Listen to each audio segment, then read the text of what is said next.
Today I'm gonna show you how we turn this You know what? I don't care. into this. You know what? I don't care.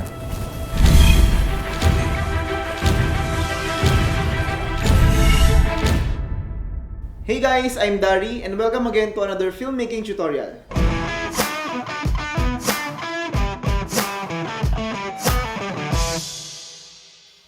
This scene was used in our wedding film Infinity Begins, which was directed by one of our most talented and finest director in Wonderlust. So before I start, onting trivia lang. Habang nagko-conceptualize kami dito sa Iron Man scene, we knew from the start na mag-hire lang kami ng cosplayer na gaganap bilang Iron Man. Pero wala talaga kaming balak ilagay itong transformation scene na to dahil nga una, wala kaming idea kung paano siya ipo-pull off. So ang ginawa namin, sinulat namin yung buong script na wala yung transformation scene ni Iron Man. And then one day, ni-review namin yung script and I realized na teka, hindi pwede na bigla na lang lalabas si Iron Man tapos hindi mo papakita kung paano siya nag-transform. Kasi yun nga isa sa mga pinaka-cool, pinaka-iconic na move niya eh. Kung hindi namin isasama yun doon sa film, mararamdaman ng audience na parang may kulang. And I don't want that to happen. So I came up with a plan. First, we shoot Mr. Jensen, our groom. And then we shoot Iron Man in the same exact spot. And then in editing, we mask Iron Man. Okay. Masking is like cutting out a subject or an area of the image so you can do anything with it, move it around, change the background, or you can apply effect on it without really affecting the rest of the image, or vice versa.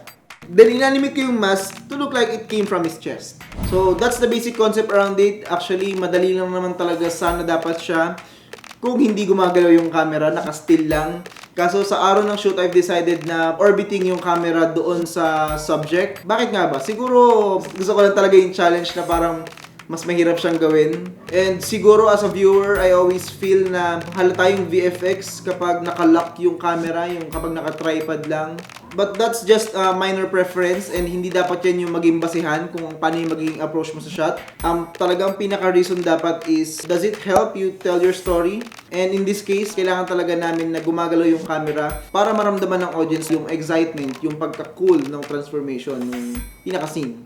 So first, shoot namin si Groom na yun nga meron na yung camera movement, and then shoot naman namin si Iron Man dun sa same exact spot, but obviously we cannot recreate the same exact camera movement. Sa Hollywood, gumagamit sila ng motion controlled cameras. Yun yung mga robotic camera na kahit na ulit-ulitin yung take, identical yung mga shots. So dahil wala kami noon, ang ginawa namin, nag-drawing kami ng linya doon sa lupa para doon maglalakad ng paulit-ulit yung DOP namin na tatry niyang gayahin ng paulit-ulit yung camera movement. We ended up with these two shots na medyo similar pero hindi. So hindi talaga siya yung exactong shot pero magagawa siya ng paraan sa post-production. So first, in-establish ko yung shot ni Iron Man para umiikot siya pero hindi siya umahalis dun sa pwesto niya. After ma-stabilize, sinabay ko siya dun sa shot ng actor. I did it with motion tracking, then I created a null object, then pineren ko yung Iron Man na shot doon sa null object para same na sila ng movement. So yun, medyo magulo yun, pero para sa mga hindi maalam sa After Effects, basically, motion tracking allows you to capture movement, position, scale, or rotation using a point tracker. There are third-party plugins such as Mocha that allows planar tracking, which is very helpful if you have footage that doesn't have a clear point to track. You can export the motion data to a null object, then parent any element to it so it follows the movement. You can also use 3D tracking to recreate it. I wanna do that. Next step is masking. At dahil nga moving yung camera, it's a lot more difficult to animate. I added drop shadow effect para mukhang may shadow.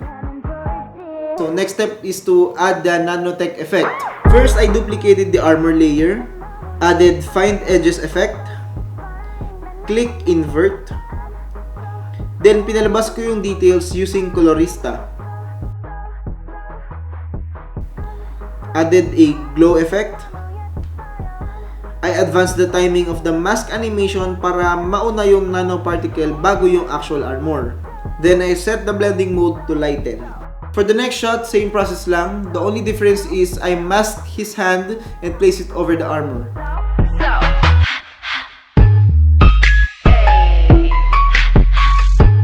And that's it.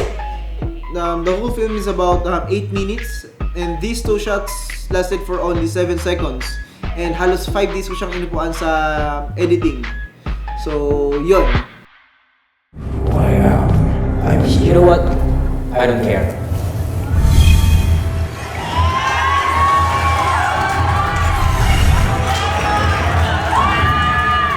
Nung napanood namin yung reaction nung couple doon sa effect na yon, so isa siya sa mga scene na talagang sinigawan talaga ng couple. So nakakataba ng puso yung ganong klaseng reaction. Kaya talagang sulit na sulit siya. I guess the most important takeaway from this video is that kung meron kang gustong gawin pero hindi ka pa equipped with the right skills or gears or resources, gawin mo lang. Alamin mo kung ano yung resources mo, i-maximize mo, and then you work your way around it. I hope you guys learned a thing or two from this video. We will try to be more consistent sa pag-release ng mga ganitong klaseng content. Pero syempre, kailangan namin ng suporta nyo. First, let us know your thoughts. Kung meron kayong mga tanong or suggestion, just comment down below. And if you guys find this video helpful, it would be awesome if you guys will share it. And lastly, don't forget to follow us on Facebook and Instagram and subscribe to our YouTube channel.